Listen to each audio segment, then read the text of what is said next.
పట్టణ ప్రజలకు నమస్కారం తెలియజేస్తున్నాను.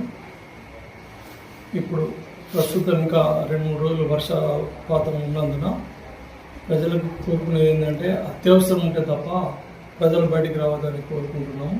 ఈ వర్షాకాలంలో మేము తీసుకునే చర్యలు ముందస్తుగా ప్రతిరోజు మేము ఫాగింగ్ చేస్తున్నాము. మా లేబర్లతోటి అన్ని వార్డులలో డ్రైన్లు కూడా క్లీన్ చేస్తున్నాము. ఇంకా దీనిలో భాగంగా ఏంటంటే మన పరిసరాలను పరిశుభ్రంగా ఉంచుకోవాలి. ఈ వర్షాల రోగాల బారిన ఉండకుండా యజమానులందరూ వేడి వాటర్ తీసుకోవాలని మేము తెలియజేస్తున్నాము.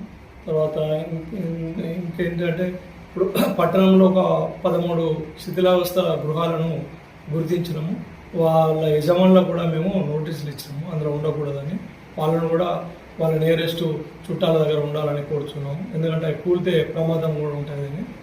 అందులో భాగంగా ఇంకా ఇప్పుడు ప్రజలు కూడా అక్కడక్కడ కరెంటు పోల్స్ ఉంటాయి, ఇది ఇనుపై, వాటిని కూడా మనం చూసి వాటిని ముట్టుకుంటే పవర్ వస్తాయి.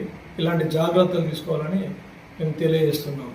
మున్సిపాలిటీలో ప్రజలకు ఏమైనా ఈ వర్షాకాలంలో ఎలాంటి ఇబ్బంది ఉన్నా కూడా మా టోల్ ఫ్రీ నంబర్ 1800425361కు ఫోన్ చేస్తే వెంటనే సిబ్బందిని కూడా పంపించేసి అట్టి సమస్యలను కూడా మేము పరిష్కరిస్తున్నామని తెలియజేస్తున్నాం.